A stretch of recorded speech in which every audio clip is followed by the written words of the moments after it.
Hello everyone, I am Tanya. Welcome back to my YouTube channel Tanya Knowledge. Guys, आज के इस video में आपको बहुत ही महत्वपूर्ण जीवन परिचय बताने वाली हूँ। वो भी मैथिली शरण गुप्त जी का जीवन परिचय, जो कि क्लास 10th और 12th के लिए बहुत ही ज़्यादा मोस्ट इम्पॉर्टेंट होने वाला है। क्योंकि गाइज मैं आपको बता दूँ कि ये जो जीवन परिचय है ना, ये हर बार पेपर में पूछा जाता है। मैथिली शरण गुप्त जी का जीवन परिचय पेपर में हर बार आता है। आपको 5 अंक पूरा मिलेगा। आप इस वीडियो को पूरा फुल देखिएगा, आपको 5 अंक पूरा का पूरा मिलने वाला है। 100% मैं आपको गारंटी के साथ बता रही हूँ कि हर एक पेपर में ये जरूर आएगा। जो मैथिली शरण गुप्त जी का जीवन परिचय है ना, क्लास 10th और 12th दोनों के लिए मोस्ट इंपॉर्टेंट होने वाला है, क्योंकि ये जरूर से जरूर आएगा। और मैं आपको टॉपर कैसे लिखते हैं उस तरीके से मैं आपको बताने वाली हूँ। तो आज की वीडियो है बहुत ही महत्वपूर्ण होने वाली है। आप वीडियो को एंड तक जरूर देखिएगा। कि मैं आपको एक पेपर में दिखा देती हूँ। मेरे पास एक पेपर है, उस पेपर में भी आया हुआ है। आप यहाँ पे ये देख लीजिए, ये एक पेपर है, इसमें आया है जीवन परिचय मैथिली शरण गुप्त जी का। आप यहाँ पे देखिए, ये है मैथिली शरण गुप्त जी का जीवन परिचय। बहुत ही मोस्ट इंपॉर्टेंट जीवन परिचय है ये गाइस। चलिए मैं आपको बिना देर किए वीडियो को शुरू करती हूँ। आपको अपने कॉपी में कुछ इस तरीके से लिखना है। पहले लिखना है कवि जीवन परिचय, ऊपर में आपको लिखना है कवि जीवन परिचय। पहले आपको लिखना पड़ेगा लेखक का जीवन परिचय, फिर उसके बाद आपको लिखना है कवि जीवन परिचय। ठीक है बच्चों। एंड उसके लिखने के बाद आपको यहाँ पे नीचे लिखना है प्रश्नोत्तर संख्या नंबर 5। ये जो क्वेश्चन है, ये 5 प्रश्न 5 के अंतर्गत आता है।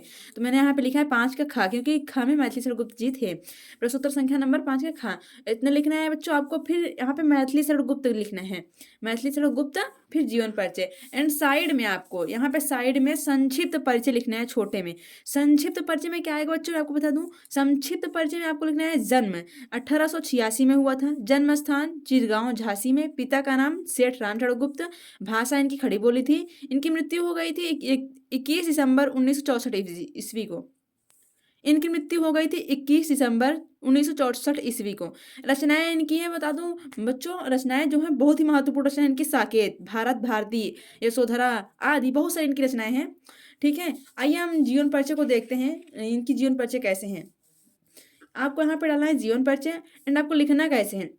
बच्चों मैं आपको बता दूं कि मैथिली शरण गुप्त जी हैं, उनको राष्ट्र कवि के रूप में जाना जाता है। स्टार्ट में आपको कैसे लिखना है, ऐसे ही लिखना है जैसे मैंने लिखा ना, आपको ऐसे ही स्टार्टिंग में लिखना है। स्टार्टिंग आपको लिखना है राष्ट्र कवि मैथिली शरण गुप्त जी का जन्म सन 1886 ईस्वी को झांसी जिले के चिरगांव में हुआ था। बच्चों मैं आपको बता दूं, इनका जो जन्म है और इनका जो नाम है, आपको ब्लैक पेन से लिखना है। देखिए यहाँ पे मैंने ब्लैक पेन लिखा है ना, आपको ऐसे ब्लैक पेन से आपको लिखना है। ठीक है बच्चों, तो चलिए देखते हैं। इनका जन्म जो है 1886 ईस्वी को झांसी जिले के चिरगांव में हुआ था। इनके पिता का नाम सेठ रामचरण गुप्त था। गुप्त जी का निधन, मतलब मैथिली शरण गुप्त जी का निधन 21 दिसंबर 1964 ईस्वी में ही हो गया था। ठीक बच्चों, उसके बाद इनके पिता रामचरण गुप्त जी भी एक अच्छे कवि थे। इनकी प्रारंभिक शिक्षा घर पर हुई। मतलब इनके जो पिता थे, मैथिली शरण गुप्त के पिता थे, वो भी एक अच्छे कवि थे, और इनकी शिक्षा हुई, मतलब प्रारंभिक शिक्षा इनके घर पर ही हुई। फिर उसके बाद बच्चों आपको लिखना है साहित्यिक परिचय। ठीक है बच्चों, आपको यहाँ पे हेडिंग डालना है साहित्यिक परिचय। साहित्यिक परिचय जो है ना, वो आपके लिए बहुत ज़्यादा जरूरी हो जाएगा। साहित्यिक परिचय लिखना बहुत जरूरी हो जाएगा। ठीक है बच्चों, फिर आइए देखते हैं साहित्यिक परिचय में क्या है। मैथिली शरण गुप्त राष्ट्रीय विशेषताओं से परिपूर्ण रचना करते थे। इनकी रचनाओं में राष्ट्रभक्ति एवं राष्ट्र प्रेम स्पष्ट रूप से दिखाई देता है। मतलब मैथिली शरण गुप्त जी है ना, वो ऐसी रचना करते थे, इनकी रचना में राष्ट्रभक्ति और राष्ट्र प्रेम बहुत ही साफ साफ साफ दिखाई देता है। ठीक है बच्चों, इसलिए इनको सभी कवियों ने राष्ट्र कवि की उपाधि दी। मतलब इसलिए इनके सभी कवि जो कवि थे उस टाइम के, उस समय के जो कवि थे, सभी कवि मिलकर इनको राष्ट्र कवि की उपाधि दी। साकेत महाकाव्य के लिए इन्होंने जो साकेत लिखा है, साकेत महाकाव्य है, इनकी साकेत महाकाव्य है, उसके लिए इन्हें हिंदी साहित्य सम्मेलन द्वारा मंगला प्रसाद, मतलब इनकी जो साकेत महाकाव्य है ना बच्चों, उस साकेत महाकाव्य पर इनको मंगला प्रसाद पारितोषिक से सम्मानित किया गया। और भारत सरकार ने इन्हें पद्म भूषण की उपाधि से सम्मानित किया। इनको ना 2 बार सम्मानित किया गया था, एक बार मंगला प्रसाद पारितोषिक से, एक बार पद्म भूषण से। ठीक है, गुप्त जी ने खड़ी बोली के विकास में भी अपना महत्वपूर्ण योगदान दिया है। ये द्विवेदी युग के सबसे लोकप्रिय कवि माने जाते हैं। मतलब जो द्विवेदी युग था, उस युग के ये सबसे लोकप्रिय कवि माने जाते हैं। ठीक है बच्चों, इनका हुआ इतना साहित्यिक परिचय। उसके बाद देखते हैं रचनाएं। रचनाएं क्या हैं इनकी। इनकी रचनाएं हैं, गुप्त जी की रचनाएं निम्नलिखित हैं। आपको इस तरीके से लिखना है। पहला साकेत, भारत भारती, यशोधरा आदि इनकी और सारी रचनाएं हैं, बहुत सारी रचनाएं हैं इनकी। आइए देखते हैं साकेत में क्या है, साकेत में क्या कहते हैं।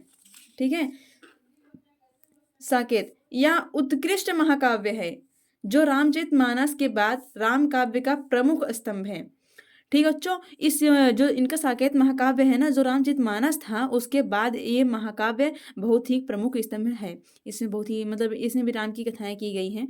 ठीक है, आइए देखते हैं भारत भारती में। भारत भारती में है, इसमें भारत की दिव्य संस्कृति और गौरव का मान किया गया है। भारत भारती जो रचना है इनकी, उस रचना में मतलब अपने भारत की दिव्य संस्कृति और गौरव का मान किया गया है। ठीक है बच्चों, एंड उसके बाद आता है यशोधरा। यशोधरा इनकी रचनाएं हैं, इसमें बुद्ध की पत्नी यशोधरा का चरित्र उजागर किया गया है। मतलब बुद्ध की जो पत्नी है यशोधरा, उसमें उनकी चरित्र को उजागर किया गया है इसमें। आइए देखते हैं आगे है भाषा। इनकी भाषा में क्या होता है, आइए देखते हैं यहाँ पे। गुप्त जी की भाषा है, गुप्त जी की खड़ी बोली को गुप्त जी की खड़ी बोली को हिंदी कविता के क्षेत्र में प्रतिष्ठित करने वाले समर्थ कवि के रूप में विशेष महत्व रखते हैं। इनके काव्य में सीधी और सरल भाषा में बहुत सुंदर भाव व्यंजना हो जाती है। ठीक है बच्चों, इनका जो काव्य है ना, उनके काव्य में आपको ज़्यादा समझना नहीं पड़ेगा, मतलब समझना तो पड़ेगा ही लेकिन बहुत ही सरल तरीके से। ठीक है, आइए देखते हैं इसके बाद आपको लिखना है साहित्य में स्थान। साहित्य में स्थान भी बहुत ज़्यादा जरूरी हो जाता है क्लास 12th वालों के लिए। अगर टेंथ वाले नहीं लिखेंगे तो भी कोई दिक्कत नहीं है, लेकिन 12th वालों के लिए बहुत ही महत्वपूर्ण हो जाता है।